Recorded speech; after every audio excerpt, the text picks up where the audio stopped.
नमस्कार, मैं मीनाक्षी एक बार आप सभी लोगों का फिर से हार्दिक अभिनंदन करती हूँ साईं अनुभूति चैनल में। और आप सभी लोगों का बहुत बहुत धन्यवाद चैनल को लाइक, शेयर एंड सब्सक्राइब करने के लिए।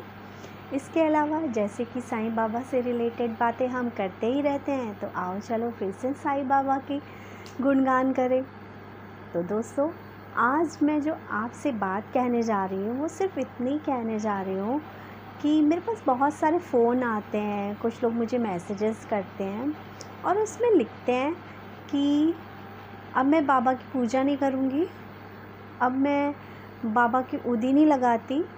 क्यों? क्योंकि बाबा ने मेरी सुनी नहीं। बहुत सारे लोग हैं जो ऐसे बड़ा गुस्सा होके बोलते हैं मुझसे कि मैंने बाबा के व्रत किए और मेरा ये काम नहीं हुआ और मैं नहीं मानूँगी अब बाबा को।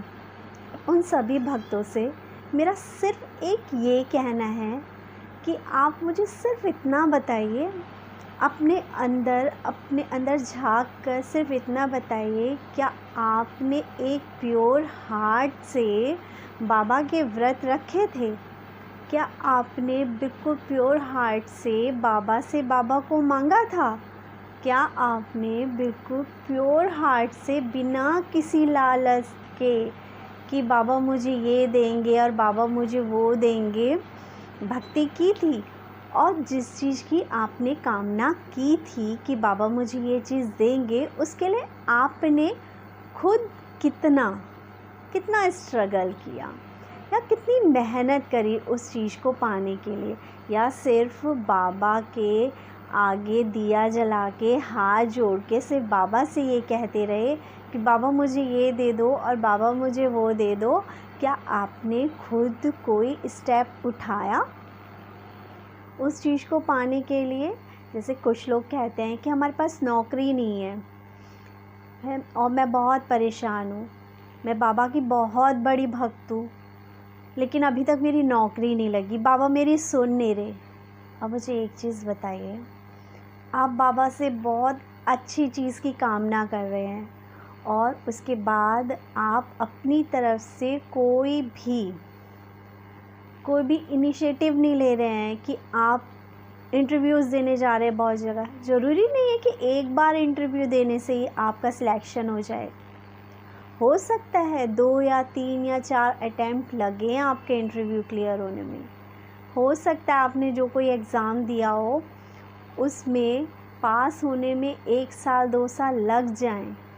क्योंकि आप ये देखिए, हम ये कहते हैं कि हम बाबा की अब पूजा नहीं करेंगे। क्या अपने दिल पे हाथ रख के बताइए कि आपको बाबा की ज़रूरत है या बाबा को आपकी ज़रूरत है? देखिए, पहली चीज़, जहाँ भक्त नहीं होते वहाँ भगवान नहीं होता, लेकिन भगवान को भी सच्चे भक्तों की ज़रूरत होती है जो पूरी श्रद्धा से और पूरी भक्ति से माने। कुछ लोग कहते हैं मैं बाबा की बहुत बड़ी भक्त हूँ, लेकिन अब मैं बाबा को नहीं मान रही हूँ, मैं बाबा की पूजा नहीं कर रही हूँ क्योंकि मेरी बाबा ने सुनी नहीं।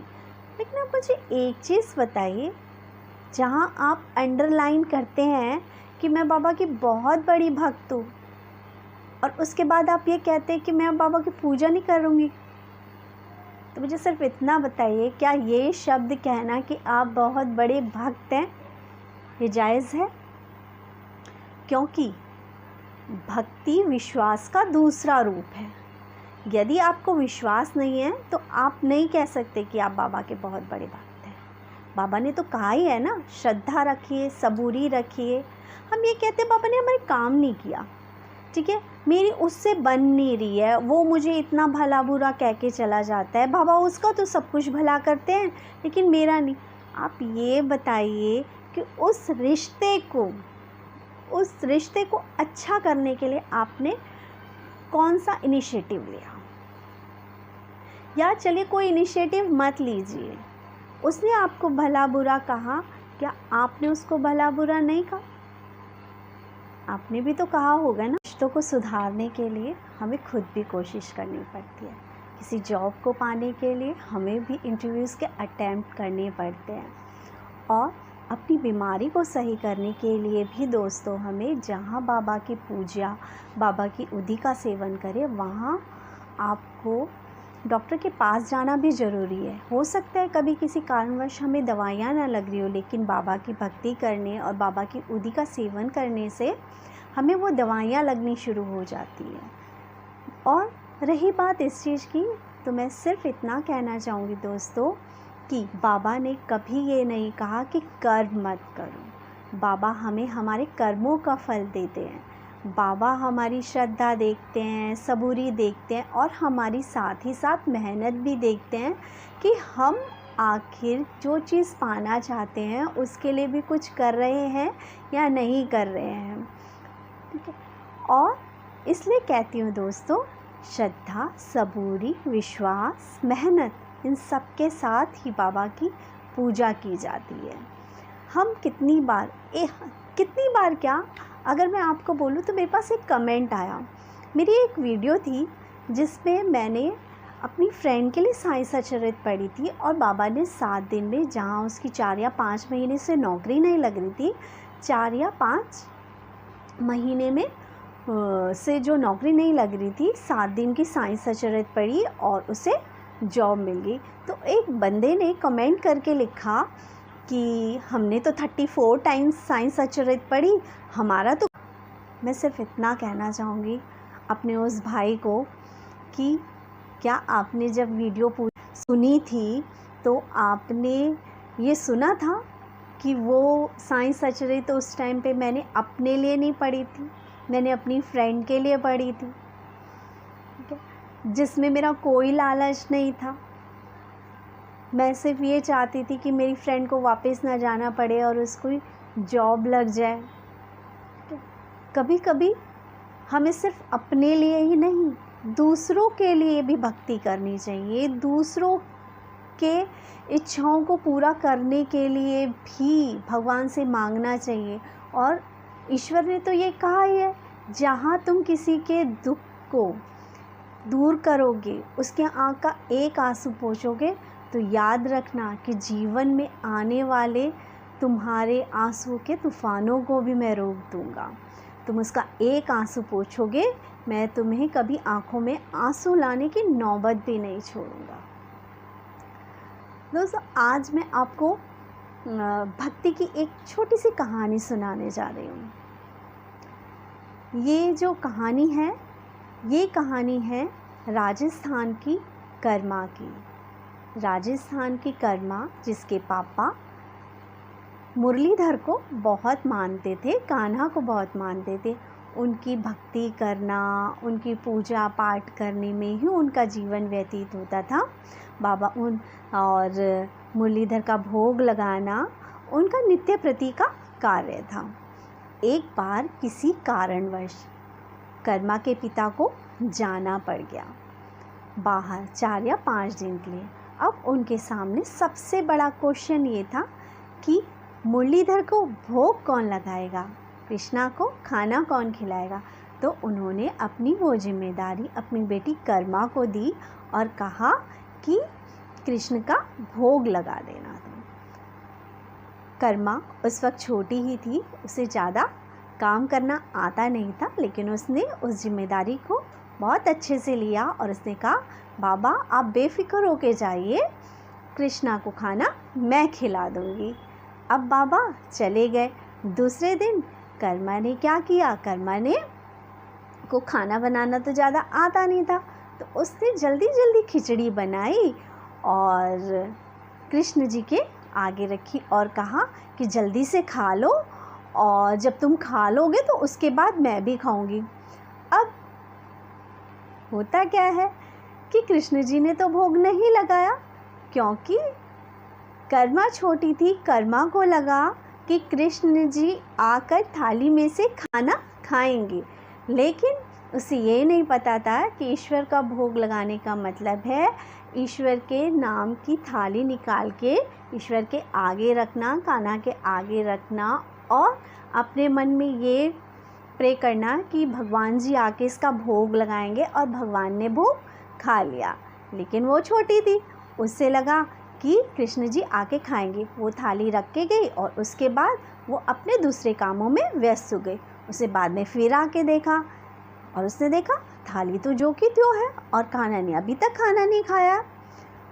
उसने कहा अच्छा खा नहीं रहे हो, मुझे पता है कि जो मेरे पिताजी हैं वो आपको बहुत अच्छा खाना खिलाते हैं, लेकिन आप नखरे मत दिखाओ और आप चुपचाप से इसको खा लो, क्योंकि बाबा तो 4 या 5 दिन में आएंगे और अगर नहीं खाया तो आपको भूखे रहना पड़ जाएगा और आपकी वजह से मैं भी भूखी रह जाऊंगी, इसलिए चुपचाप से खा लो। और वो बैठी रही। फिर उसने देखा कि अभी तक खाना नहीं खाया कान्हा जी ने। फिर उसे याद आया कि ओहो उसने तो पर्दा नहीं लगाया है, तो वो कैसे खाया। तो उसने बोला अरे पहले बोल देते, मैं पर्दा कर देती, आप खा लेते। वो क्या करती है, अपने बचपने में ही अपनी मासूमियत से कान्हा के मंदिर का पर्दा कर देती है और कहती है लो अब खा लो तुम चैन से। उसके बाद वो चली जाती है। फिर से थोड़ी देर बाद आके देखती है कि अरे थाली में से तो खिचड़ी खा ली गई है। तो वो बड़ी खुश हो जाती है और कहती है पहले ही बता देते कि पर्दा करना था, ठीक है, और नखरे दिखा रहे थे। अब 4-5 दिन तक बाबा नहीं आएंगे और आपको मेरे हाथ का खाना खाना पड़ेगा। अब कर्मा क्या करती, रोज़ वैसे ही करती, खिचड़ी बनाती और कान्हा जी के आगे रखती, पर्दा करती, कान्हा जी आते और खिचड़ी का भोग लगा लेते। अब थोड़े 4-5 दिन बाद कर्मा के बाबा वापस आए। तो वो कहती है कि बाबा कि पहले दिन तो कान्हा ने बड़े नखरे दिखाए खाना खाने में, खा ही नहीं रहे थे। फिर मुझे गुस्सा भी आया और फिर उसके बाद उन्होंने खा लिया। अब तो रोज़ चुपचाप से खाना खा लेते हैं और कोई परेशान भी नहीं करते। तो उसके बाबा हैरान होते हैं और हैरान होकर वो कहते हैं कि खाना खाने आते हैं। तो कहते हाँ खाना तो रोज़ खिचड़ी खा जाते हैं जल्दी से। अब उसके बाबा कहते हैं और वहाँ पर देखते हैं तो वाकई कान्हा जी उसके हाथ का बनाई हुई खिचड़ी खाते हैं। तो दोस्तों यहाँ पे मैं ये चीज़ कहना चाहूँगी, भक्ति सिर्फ धूपबत्ती अगरबत्ती दिया जलाने की नहीं होती, मन से होती है, मन के एक विश्वास की होती है। और अब मन में अगर विश्वास होता है और हम अपने ईश्वर को अपने परिवार के सदस्य की तरह ही ट्रीट करते हैं तो ईश्वर को आना ही पड़ता है भोग लगाने के लिए। ईश्वर को आना ही पड़ता है हमारा कहना मानने के लिए, हमारी कामों को पूरा करने के लिए। कुछ दिनों बाद कर्मा बड़ी होती है और कर्मा के पापा की मृत्यु हो जाती है। जब उनके पिता की मृत्यु हो जाती है कुछ दिन बाद कर्मा अपने कान्हा में ही लीन रहने लग जाती है और वो यात्राओं के लिए निकल जाती है, जैसे 4 धाम यात्रा के लिए निकल जाती है। लेकिन सारी यात्राओं के करने के बाद उसके बाद वो जगन्नाथ में जाकर एक झोपड़ी बना के रहने लग जाती है। अब धीरे धीरे समय बीतता है और कर्मा का शरीर भी जवाब देने लगता है, वो बूढ़ी हो जाती है। तो तब वो क्या करती है, लेकिन उसका प्रतिदिन का कार्य यही था कि वो कान्हा जी के लिए खिचड़ी बना देती। अब वक्त ऐसा आता है कि कर्मा बिना नहाए धोए कोई काम किए बिना सबसे पहले कान्हा जी के लिए खिचड़ी बनाती है, उनके आगे खिचड़ी रखती है और उनका भोग लगाती है। रोज़ कान्हा जी ऐसे आते हैं, खाते हैं और चले जाते हैं। अब एक बार एक साधु आता है और साधु कहता है कि कर्मा ये अच्छी बात नहीं है कि आप बिना नहाए धोए कृष्ण भगवान का भोग लगा देते हो, तो ये गलत है, ये पाप है। अब कर्मा को लगता है कि शायद गलत है, वो साधु का कहना मानती है और वो कान्हा जी के लिए नहा धो के भोजन तैयार करना शुरू कर देती है। तो अब क्या होता है, एक दिन वो नहा धो के बनाने लगती है तो खिचड़ी बनी नहीं होती है।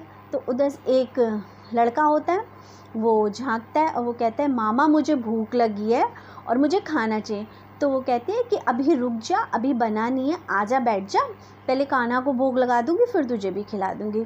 तो वो कान्हा को देती है खिचड़ी, उसको भी देती है लड़के को खिचड़ी खाने के लिए और वो दोनों खाते हैं, कान्हा का भोग लगाती है और वो लड़का भी खाता है खिचड़ी और वो चले जाता है। 2 दिन बीतते हैं, 3 दिन बीतते हैं, वो लड़का रोज़ आता है। वो कह देती है कि मैं तुझे रोज़ खिलाऊँगी, तू परेशान मत हो। वो आता है और वो जल्दी जल्दी और खिचड़ी क्योंकि वो नहा धो के खाना बनाना शुरू कर देती है साधु के कहने के बाद से। तो उसके बाद क्या होता है कि खिचड़ी बनाती है और वो लड़का आके कहता है कर माँ, जल्दी कर माँ, जल्दी कर माँ, जल्दी कर माँ, और वो फटाफट खा के बिना हाथ धोए चला जाता है। अब क्या होता है, जगन्नाथपुरी में कृष्ण भगवान की मूर्ति पे बिना भोग लगाए, बिना पूजा हुए ही मॉर्निंग में ये होता है कि कभी कान्हा जी के मुंह में खिचड़ी लगी हुई नज़र आ रही है, कभी हाथ में खिचड़ी लगी हुई नज़र आ रही है। तो ये चीज़ ना वो समझ में नहीं आती कि ऐसा क्यों हो रहा है। तो उसके बाद जब वो पुजारी जो होता है, पुजारी के रात में, अब पुजारी को समझ में नहीं आता, तो रात में कृष्ण भगवान जी उन्हें स्वप्न देते हैं कि एक पुजारी गया, कर्मा मुझे हमेशा सालों से खिचड़ी खिला रही है, ठीक है, लेकिन एक पुजारी गया, पुजारी ने कहा कि नहा धो के खाना बना, खिचड़ी खिलाया कर मुझे, तो वो नहा धो के बनाती है, इस वजह से मुझे लेट हो जाती है, देर हो जाती है और मैं कभी कभी बिना मुँह हाथ धोए आ जाता हूँ। अब वो समझ गया। फिर पुजारी क्या करते हैं, पुजारी जी, मंदिर के पुजारी जी उस साधु को ढूंढते हैं और उस साधु को कहते हैं कि तुमने ये गलत किया, इसलिए भगवान बहुत चाव से उनकी खिचड़ी खाते थे और भगवान जी को ने मुझे स्वप्न में बताया, अब तुम जाकर उस स्त्री को फिर से कहो कि वो जैसे बाबा का भोग लगाती थी, जैसे वो कान्हा का भोग लगाती थी, वैसे ही वो भोग लगाए। वो जाता है साधु और कर्मा बाई के आगे प्रणाम करता है, हाथ जोड़ता है, उनसे माफ़ी मांगता है और कहता है कि माई जैसे तुम भोग लगाती थी कान्हा का वैसे ही लगाओ, क्योंकि ईश्वर आपके मन की भावना देखता है। ईश्वर ये नहीं देखता कि आप क्या उन्हें खिला रहे हो, कैसे उन्हें खिला रहे हो, आप कितने प्यार से उनके सामने कोई चीज़ रख रहे हो। भगवान वो आपकी भक्ति देखता है। अब यहाँ पे कुछ लोग ये कहेंगे कि इसका मतलब ये है कि हम बिना नहाए धोए भगवान का भोग लगा दें।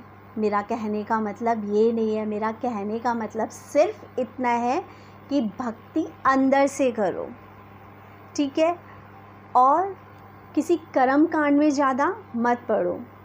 कर्मा की वो खिचड़ी कान्हा जी को इतनी भाई कि कर्मा के मरने के बाद भी आज भी सबसे पहला भोग जो कृष्ण जी को लगता है वो लगता है कर्मा के नाम की खिचड़ी का।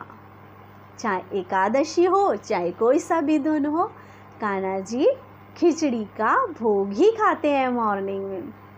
इसलिए दोस्तों, ईश्वर हमारे आसपास होते हैं, हमें पता ही नहीं चलता। इसलिए हमें अपने प्रभु के प्रति कभी भी ये संदेह नहीं लाना चाहिए कि भगवान ने हमारा ये काम नहीं किया, साईं ने हमारा ये काम नहीं किया। साईं हमारे कर्म निपटा रहे हैं दोस्तों। अगर देर लग रही है, याद रखिए, झोपड़ी बनने में 2 से 3 दिन ज़रूर लगते होंगे। एक मकान बनने में 15 से 20 दिन लगते हैं। एक 2 कमरे का मकान बनने में आपका 1, 1.5, 2 महीना लग सकता है। एक बड़ी बिल्डिंग बनने में आपके 5-6 महीने या आपका साल, 1.5 साल लग सकता है। लेकिन यदि महलों की कामना करते हो ना और सप्त सितारा जीवन जीना चाहते हो, हर खुशहाली के साथ जीवन जीना चाहते हो, तो श्रद्धा और सबूरी के साथ जियो। साईं बाबा का नाम सिमरो, इसलिए नहीं कि बाबा आपको गाड़ी दे, मोटर दे, बंगला दे, कार दे, इसलिए कि बाबा चाहिए। हमें एक ऐसा जीवन चाहिए जहाँ संतोष हो, शांति हो, आराम हो और भगवान का नाम हो। इसी के साथ दोस्तों, अपनी श्रद्धा, अपनी भक्ति बाबा पे यूं ही बनाए रखिए। चैनल को ज़्यादा से ज़्यादा शेयर, लाइक एंड सब्सक्राइब कीजिए। ओम साईं राम।